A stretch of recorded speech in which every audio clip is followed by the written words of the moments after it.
Quand devriez-vous parler de vos projets? Aujourd'hui, j'aimerais vous parler d'une question cruciale quand on lance un nouveau projet, une nouvelle entreprise, un nouveau produit ou service. Cette question, c'est à quel moment devriez-vous commencer à en parler autour de vous pour trouver des associés, des partenaires, pour obtenir des retours, pour avoir des investisseurs ou encore pour sensibiliser vos nouveaux clients? Eh bien, cette question, elle est épineuse parce que cette question de timing, elle pose deux problèmes. Le premier problème, et on va dire que c'est celui que je vois le plus parmi les 10 000 entrepreneurs que j'ai accompagnés dans 35 pays, le problème qui revient le plus souvent, c'est la peur d'être copié.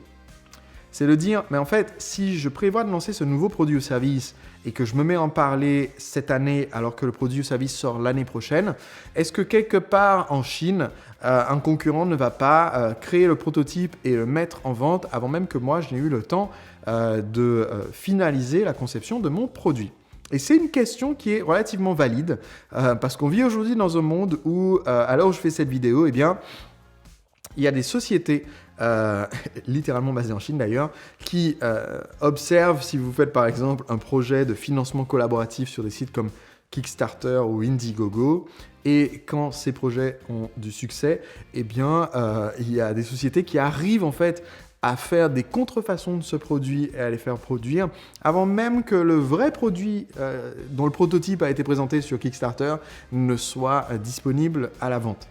Donc on peut se dire, mais oui, mais du coup, maintenant qu'aujourd'hui, avec les imprimantes 3D qui sont extrêmement perfectionnées, avec les produits d'information qui sont faciles à réaliser, maintenant que tout ça existe, est-ce que je ne cours pas un risque en fait à ce que mes produits soient ainsi plagiés? Je me souviens, quand on a fait le lancement orchestré de la formation de David G en 2011, donc j'ai aidé David G, orthophoniste, à lancer sa formation de concert marketing en vidéo. Et je me souviens que dans la foulée, c'est-à-dire à mesure qu'on publiait les vidéos de la révolution vidéo et qu'ensuite on a proposé la formation de David, eh bien, à l'espace de quelques jours, il y avait un site russe dont le nom était tout simplement, si je me souviens bien, videorevolutia.ru et sur ce site russe, il y avait un mec, un brun, à peu près de la taille de David G, en chemise blanche comme David, avec la même veste noire, qui s'était acheté la même table Ikea qu'on avait devant David sur les vidéos et qui faisait les mêmes vidéos avec la même présentation, le même style, tout pompé en quelques jours et traduit en russe, mot pour mot. Et à la fin, il a même proposé son produit au même prix.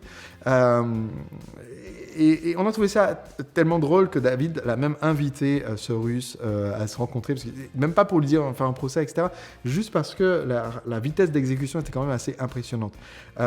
Si vous avez peur d'être copié, je comprends cette peur. Et elle est tout à fait justifiée. Et c'est votre pire ennemi, cette peur, en fait.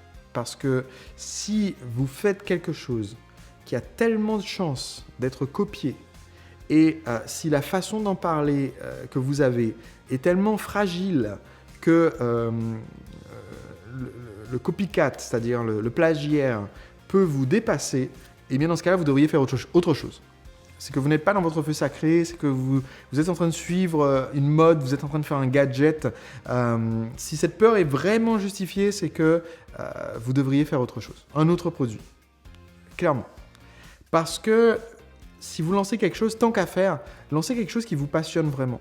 Et c'est un des premiers points, parce que évidemment, le plagiaire, lui, il n'a pas la passion que vous avez et il n'aura pas la longévité que vous aurez. Évidemment, quand j'ai lancé Le Marketeur Français, je vais vous dire, j'ai eu cette expérience de... je suis allé dans une conférence et je ne savais pas encore sous quel nom j'allais lancer cet institut de formation business to business. J'avais juste mon activité de coaching amoureux pour les célibataires, mon ancienne école de salsa et je cherchais des noms, j'ai testé différents noms qui étaient nuls pour cette activité que je voulais faire de formation en marketing jusqu'à ce qu'un jour, dans un séminaire de Jeff Walker auquel j'ai participé à Los Angeles, un groupe de personnes à qui j'ai demandé une sellette, c'est-à-dire comme ça qu'on discute ensemble spécifiquement pour m'aider à trouver un nom. Après un bon moment de réflexion sans rien trouver d'intéressant, un des gars m'a dit « Mais tu sais, you know Sébastien, Why don't you just say the French marketer? Because that's how we call you. Donc il m'a dit, voilà, pourquoi est-ce que tu ne dis pas juste le marketeur français? Parce que nous, entre nous, quand on parle de toi, tu es le seul Français qui s'intéresse au marketing et qui vient dans toutes ces conférences. J'étais littéralement le seul Français sur des centaines de participants à chaque fois à cette époque-là. Et du coup, pour nous, ben voilà, il n'y a qu'un seul marketeur en France, c'est toi. Donc pourquoi est-ce que tu ne dis pas le marketeur français? Et j'ai dit, mais c'est génial comme idée. Donc j'ai adopté ce nom et ensuite, à la conférence d'après où j'ai participé, qui parlait de marketing, où je me suis présenté à un moment donné au micro, j'ai dit voilà, mon nom est Sébastien, le marketeur français. Et bien quelqu'un est venu me voir après. Il m'a dit, je trouve ça génial comme nom. Moi, je suis en Espagne et clairement, c'est trop une bonne idée. Et du coup, je vais m'appeler le marketeur espagnol. Et je lui ai dit, mais ok, donc visiblement, c'est non seulement une bonne idée, mais une des marques que c'est une bonne idée, c'est qu'il y a toujours un boulet qui va essayer de le copier. Donc, évidemment, dans les semaines après que j'ai lancé le marketeur français, on a eu un mec qui a essayé de se lancer en tant que le marketeur belge. Et littéralement, il a pompé mon logo. Et vous voyez, mon logo, c'est MF. Et en fait, ça se voyait que c'était fait avec Paint. Ou juste quelqu'un a essayé de transformer le F en B pour faire MB, pour faire marketeur belge. Donc c'est mon logo où le F est déformé pour faire un B. Bravo, bravo, très original. Donc il y a eu le marketeur belge, il y a eu le marketeur africain, il y a eu le marketeur québécois. Mais tous ces gens-là, ils ont disparu en fait. Et de toute façon, j'ai acheté les noms de domaine. Donc le marketeur québécois.com, le marketeur français.com, le marketeur parisien.com, le marketeur alsacien.com, le marketeur antillais.com, le marketeur africain.com. Voilà, juste pour être tranquille. Mais pour vous dire que si vous avez une bonne idée, oui, ça va être copié, mais ces gens-là vont durer une semaine. Et ils vont lâcher l'affaire. Parce que ceux qui se lancent en faisant juste des copies, et je crois qu'il y a même eu, quelqu'un m'a envoyé des vidéos d'un mec, Samuel ou un truc comme ça, le marketeur. Samuel, si tu regardes cette vidéo, t'es un gros nul. Voilà, c'est tout ce que j'ai à te dire. Voilà. Bon. Donc, je sais même pas si c'est son vrai prénom. Mais bon, il se reconnaîtra. Mais où... Voilà, le mec, tout son business, c'est en fait de dire, mais que fait le gars d'en face? Et je vais copier ça et le mettre sur mon site. Et je vais appeler mes produits pareils. Et je vais espérer que du coup il y ait quelques miettes à gratter sous la table. Eh bien, ce ne sont pas vos concurrents, ces gens-là. J'ose dire que ce ne sont pas vos concurrents. Les gens qui vont plagier votre idée, ils seront là pendant une semaine, ils ne seront pas là pendant 10 ans. Et si vous ne lancez pas quelque chose que vous voudriez encore avoir dans 10 ans, vous devriez changer de concept. Donc revenons à notre question initiale. Notre question initiale, c'était quand est-ce qu'on doit parler de notre projet? Eh bien, si on s'affranchit de la peur de parler de notre idée, je vous ai dit que ça c'était le premier écueil, c'est si on n'ose pas en parler du tout, on risque de se retrouver tellement paniqué dans notre garage à créer notre idée qu'en fait au moment où vous sortez 3 ans plus tard avec votre idée, eh bien ça fait un flop terrible parce que vous étiez complètement à l'ouest, parce que vous n'avez pas eu les retours du marché et vous avez créé quelque chose dont personne n'a besoin, personne n'a envie, personne ne veut, personne n'est prêt à vous payer pour cela et donc vous avez gaspillé votre temps. Mais d'un autre côté, il ne faut pas tomber dans l'autre piège.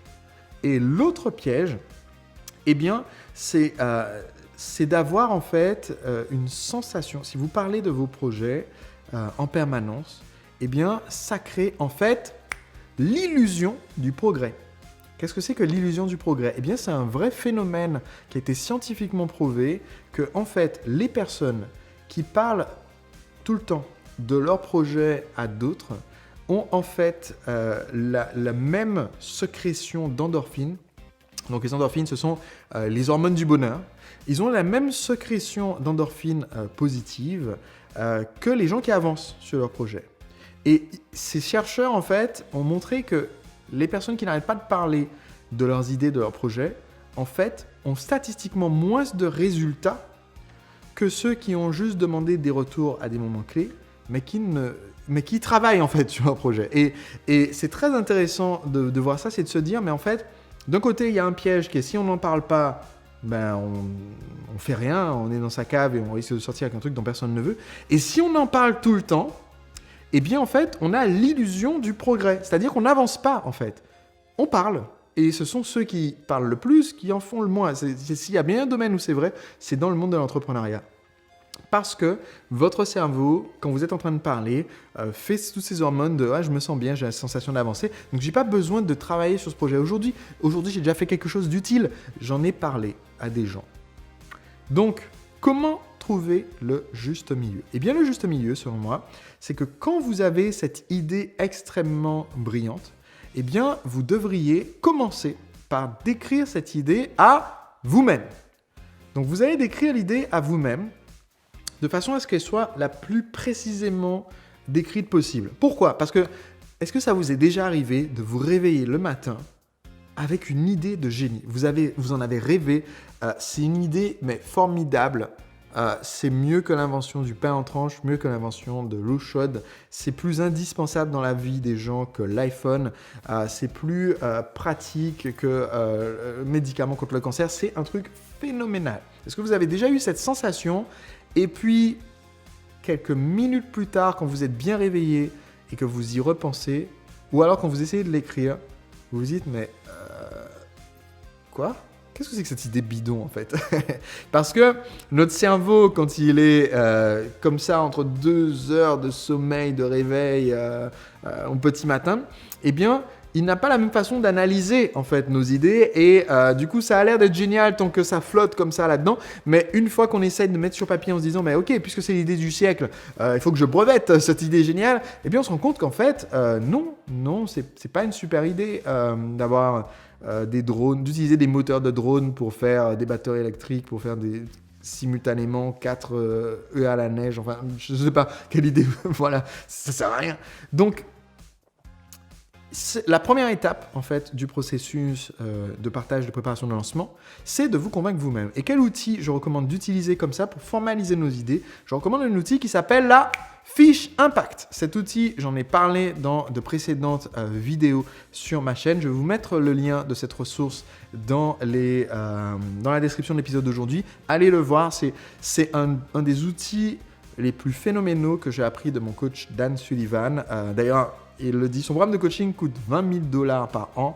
Et ce que j'ai entendu dire à la fin de la première année, c'est s'il n'y a qu'une chose que vous devez retenir de cette première année de programme de coaching, c'est la fiche impact. Il y a 3 choses à retenir, la fiche impact, la fiche impact et la fiche impact. Donc, c'est un outil que j'ai payé $20,000 par an pour apprendre à utiliser, que j'utilise tout le temps et que je vous recommande d'utiliser et que je vous explique gratuitement dans mon podcast avec la permission de Dan Sullivan. Donc, décrire soi-même le projet à soi-même de façon à dégrossir l'idée.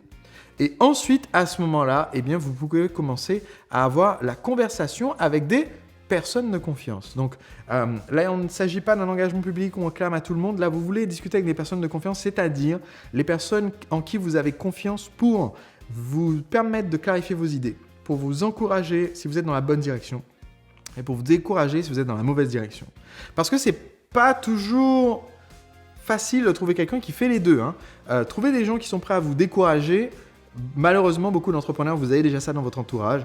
Des gens qui, même si vous aviez trouvé une façon d'amener l'homme sur Mars de façon écologique et que ça permette en fait de restaurer l'écosystème de la Terre et de sauver tous les petits bébés phoques et de faire revenir les morts à la vie et de créer la paix dans tout l'univers.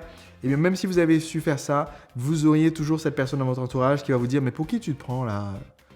Non mais n'importe quoi. » Voilà. Bon, c'est pas à cette personne-là qu'il faut aller parler de vos projets. D'accord ? Donc, hop, pas dans la catégorie personne de confiance.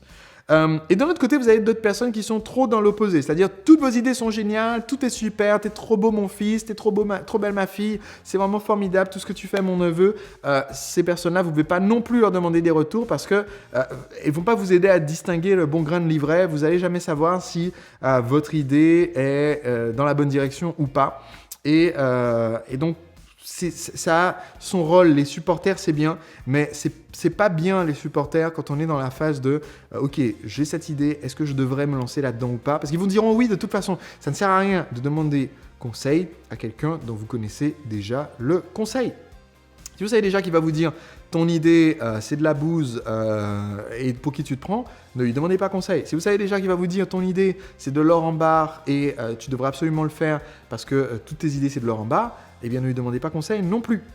Il faut que vous trouviez la personne qui va vous encourager si c'est la bonne direction et gentiment vous amener à vous rendre compte qu'il vaut mieux faire autre chose si ce n'est pas la bonne direction. Donc quand vous avez cette personne de confiance, vous pouvez lui soumettre l'idée, une ou plusieurs personnes. C'est à ça que sert cet outil dont je parle régulièrement dans mes vidéos, qui est le Mastermind, et qui est ce groupe de personnes qui nous permet d'échanger dans ce soutien positif et ce retour constructif. Si vous ne comprenez pas le principe de Mastermind, j'en parle dans mon livre Le secret des entrepreneurs libres, disponible chez toutes les bonnes librairies en ligne, et aussi disponible gratuitement en ce moment. D'ailleurs, il y a un lien quelque part sur cette vidéo. Mais donc, première étape, donc obtenir ces retours. Maintenant que vous avez ces retours, vous allez pouvoir avancer.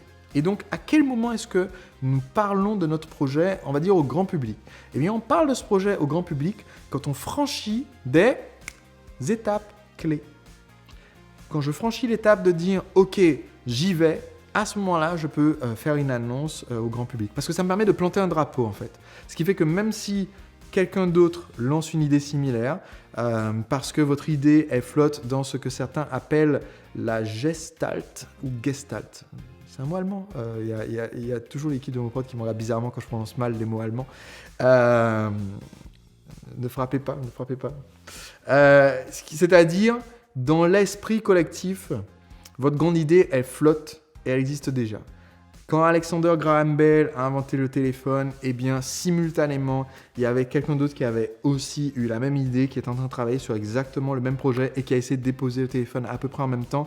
C'est une des nombreuses inventions controversées, en fait, parce que c'est très souvent arrivé dans l'histoire de l'humanité que deux inventeurs, deux chercheurs, deux génies, deux scientifiques en fait, inventent la même chose à peu près en même temps alors qu'ils vivent dans deux pays différents, simplement parce que c'est la bonne époque pour que cette idée fasse surface et elle est née dans la tête de 100 personnes, mais parmi ces 100 personnes, il n'y en a que 6 qui ont travaillé vraiment sur le projet. Et parmi les 6, il n'y en a que 2 qui sont allés jusqu'au bout et ils arrivent souvent les deux au bout presque en même temps. Eh bien, le fait de parler de ce projet quand il franchit les étapes clés, ça vous permet de mettre un drapeau avant l'autre mec qui est déjà en train de travailler sur le même projet que vous, en secret, dans sa cave. Et donc, vous faites en sorte que quand il sortira de sa cave, parce qu'il n'a pas écouté les vidéos de Sébastien, le marketeur français, et donc, quand il sortira de sa cave dans 3 ans, avec le produit fini, en disant « BAM ! J'ai mon produit !»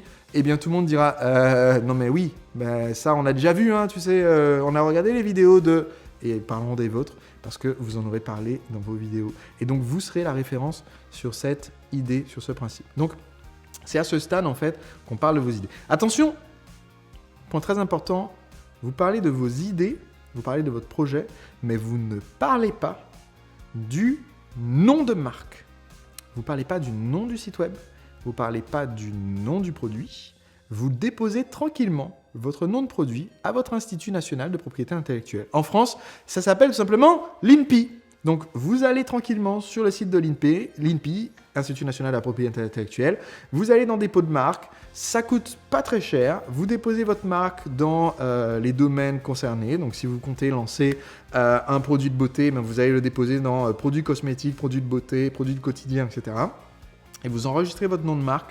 Et quand vous possédez votre nom de marque et que maintenant plus personne d'autre ne peut vous pomper ce joli nom que vous aviez trouvé, maintenant vous pouvez le mentionner. C'est très important parce que vous sous-estimez le point auquel vous pouvez bêtement, en fait, si vous commencez à dire « Ah, je vais lancer Poléo, c'est tel machin », Poléo, le lendemain, ça sera réservé, poléo.com, quelqu'un, comme par hasard, aura acheté poléo.com.